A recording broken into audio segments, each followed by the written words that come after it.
I gotta say, the hardest games to talk about are the big ones. And Downtown Nekketsu Monogatari is one of the biggest. Not that you'd really know it in the US. That version was more of a cult success. But it's similar to that first Velvet Underground album. It might not have sold many copies, but everyone who bought one made a game. This is the forerunner of modern action games. The moment where all the bits and pieces of the Famicom's action-adventure games coalesce into something that we're still playing. Jumping back a bit, the first Nekketsu game gave us the beat-em-up genre. Then its high school punk protagonist broke off and did some dodgeball, and now he's back to beating people up. His rival Riki has joined him. Their rival from Reiho Gakuen, or Cold Peak Academy, has swayed the dangerous Double Dragon brothers to his side, and now all of the school gangs in the city are after them. Which means that your goal is to beat up all of them instead. Downtown Nekketsu Monogatari means downtown hot-blooded story if you want it to be literal. Even though this is the third game in the Kunio series, this is really the launching point for the series where they decide what it's going to be and how it's going to branch off.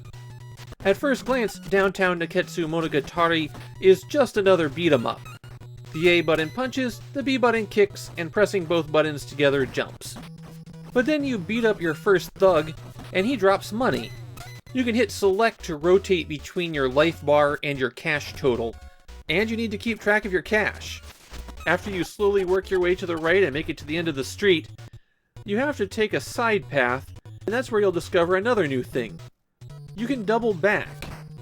Most of the path through Downtown Nekketsu Monogatari is linear. If you keep going to the right and taking the exit at the end, eventually you will reach the final boss. But there are some side paths you can take, and these inevitably have a gang boss at the end of them, so you're going to want to explore them anyways. The real advantage is going backwards, since if you do that, you can beat up some more guys and get some more money. There are 9 different gangs that you'll encounter, and who you face in each segment isn't consistent. It's always a little bit randomized, but it also is dependent upon which bosses you've defeated. Each gang is color-coded differently, and they all favor different attacks and weapons. And the weapons are a little bit different than you might expect in this game. Either A or B picks them up, and then the A button hits the person directly with them, while the B button throws them.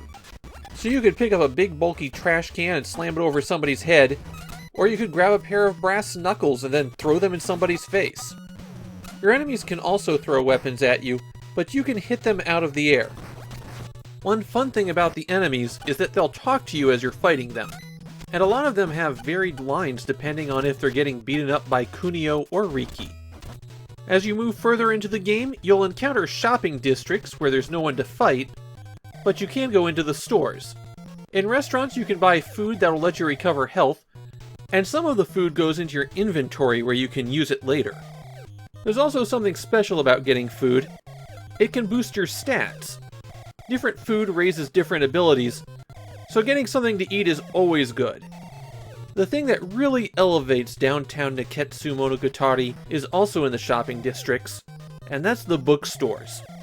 At the bookstores, you can buy additional moves. You can extend your hit combos or learn to do acrobatic flips. Some of the books also just boost your stats. The books can be pretty expensive, and that means you're going to want to grind a bit. Beating up enemies to get currency which you use to buy additional moves was something really novel here. Previously, you might buy equipment or locate some special thing hidden somewhere. But in Downtown Nekketsu Monogatari, you're buying things that extend your gameplay abilities. A lot of games are going to take this idea and run with it, and Kunio did it first. Something that isn't copied often, though, is you're not supposed to be able to build up all the way on your first playthrough.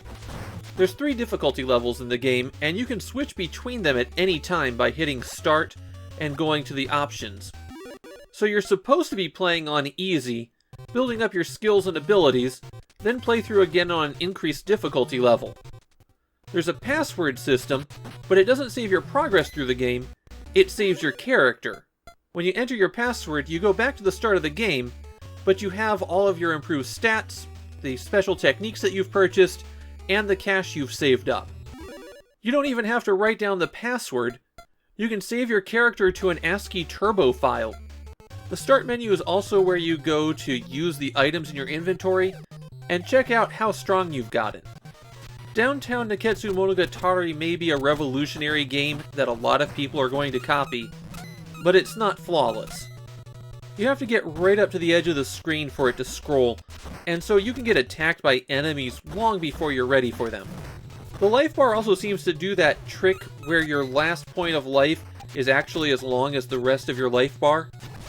Be careful about running into things too. You run by double tapping in a direction, and if you bump into something while you're doing that, then you'll get hurt. And thrown weapons can bounce back and hit you. The tires are especially bad about this because it looks like you can pick them up, but they'll still do one more hit as they come to a stop. And the platforming in the game is terrible. You tend to bounce off of surfaces, and there's not enough room to make even simple jumps. Unfortunately, platforming is required to get through a few regions. Then there are the bugs, and there are a lot of them. The AI has a bad tendency to break when you move into a spot where it can't get to, and game crashes are not uncommon, although I didn't encounter one while I was playing. As a significant game, Downtown Nekketsu Monogatari has a long legacy. There's multiple remakes, plus several sequels, including one that we're going to get on the Famicom. In fact, I like that sequel even more than I like playing this game. But that doesn't mean that Downtown Nekketsu Monogatari isn't a great game.